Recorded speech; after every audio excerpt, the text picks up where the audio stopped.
Over the course of the next few minutes, we're going to go through some of the basics of the foreign exchange market, how it works, how people trade it, and what makes currency pairs move.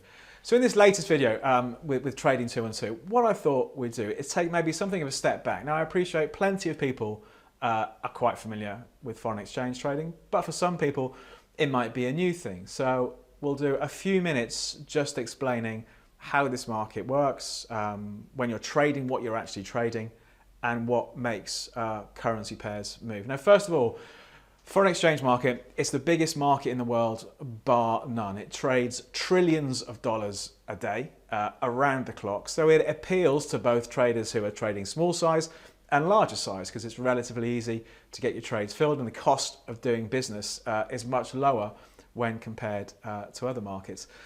With currency markets, no currency moves in isolation. So we have the idea of currency pairs, one currency quoted against another. So to make sense of this, let's take a quick look on the platform. So we're on the Trading 212 platform. Let's click the search tool up here, top left, and see what's available to trade. Let's click on currencies. Now, so here's the list of various currencies, Australian dollar, Canadian dollar, Swiss franc, Czech koruna, and so it goes on. So there are potentially hundreds of permutations we could trade. For example, if we go down to here, the PLN, Polish zloty, if you wanted to, you could take a view on the Polish zloty against the Japanese yen, Polish zloty against the Mexican peso. So there are all sorts of combinations you can do here. What most people tend to do, in the beginning at least, is stick to the major markets, the major currency pairs, because there's normally plenty going on in those markets. And with Trading 212, if you're trading 25,000 units or less, you can trade these with zero spread. So let me just highlight these by typing in zero at the top. So there we go, the most popular market, euro dollar, then we have the other majors, dollar Japanese yen, pound US dollar, and the dollar against the Swiss franc. So when we're looking at currencies and currency pairs, it's all about relative value. Is one currency stronger or weaker than another currency? And to get an idea of this, let's take a look at how one currency pair has moved over recent months. So all a currency pair is showing is the relative value of one currency versus another. So if we're looking here, in this example, pound US dollar, we can see at the beginning of 2017, so January 2017, £1 would buy you around about $1.22. At the beginning of September, the pound had risen in value, and £1 would buy you $1 and almost 32 cents. So when we're looking at Forex pairs, foreign exchange trading, we're looking at the value of one currency versus another. Now, because we have currency pairs, I think it can be a bit confusing in the beginning for some people when they click and they buy dollar yen. Well, what am I buying? Am I saying the dollar's going to go up? Am I saying the yen's going to go up? It's understandable why this is confusing to some, but it's really easy, I think, to understand. So again, let's take a quick look on the platform to understand when we're trading, what direction are we actually trading in? When it comes to directional trading, it's really easy. Like I said, it can be a bit confusing for people in the beginning, but the way to remember, if you buy pound US dollar, it's the first quoted currency in the currency pair that you're buying and selling, buying or selling. So if I buy pound US dollar, I'm speculating that the pound is going to go up, means this chart is going to go up, and correspondingly the US dollar is going to fall. So the pound's value is going to increase against the US dollar. So for example, if I'd bought down here, bought pound US dollar at the beginning of the year, and we're still holding the position, I'd be sitting on a reasonable profit. If I thought the pound had gone up too far, and I think, right, the market's going to fall, how do I profit from this? Or how do I try and profit from this? The way to do it, I would click on sell. I would sell pound against the US dollar. So I'm speculating the value of the pound is going to drop, and this chart is going to turn lower. Okay, so that's the rule of thumb. When you're buying or selling, it's the first quoted currency that you're buying or selling against the other one. So if we sold the dollar against the Japanese yen, we're speculating that dollar yen is going to fall, so the dollar is going to fall, and the yen is correspondingly going to rise.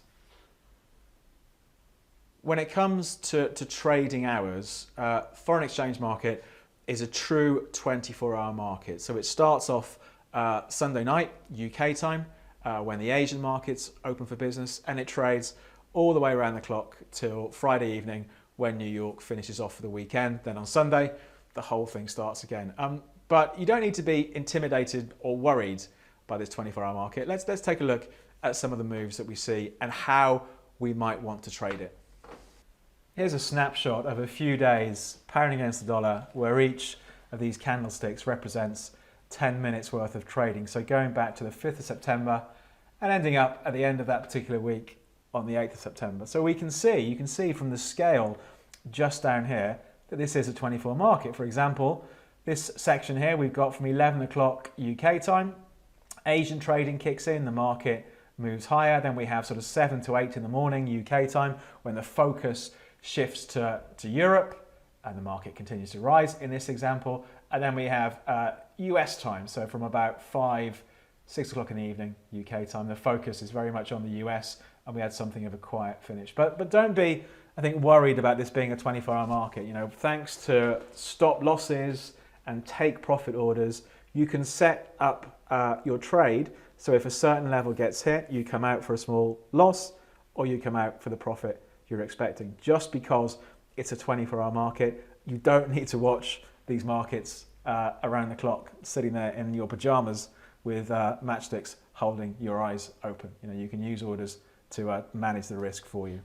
When you're trading foreign exchange, I think like so many other products these days, you're trading using leverage. So even though you might have, let's say, a $100,000 position in one currency, you don't actually tie up the whole amount, because traditionally currencies don't move that much during the day. You're trading using leverage. So you may only have to put up 0.5% or 1% value of the position. So you have the situation where a small sum of money can control a much bigger financial position. Of course, that gives you the potential for greater profits, but hand in hand with that goes the risk of bigger losses, which is why it's important, I think, to manage the risk using stop losses. And we've done plenty of videos about how you might want to use stop losses.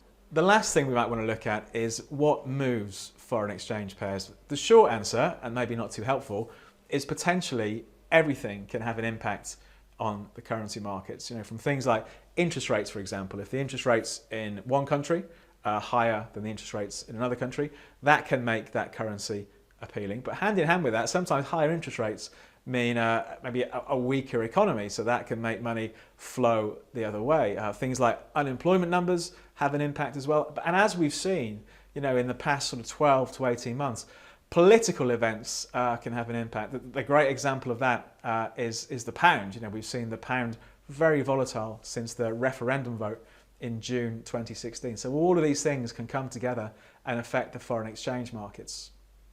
So that's it. That's a brief introduction to some of the basic mechanics of foreign exchange. You know, every week we do different videos on trading strategies. But if you have any questions about this one, leave us a message in the comments down below. If you like the video, click the thumbs up.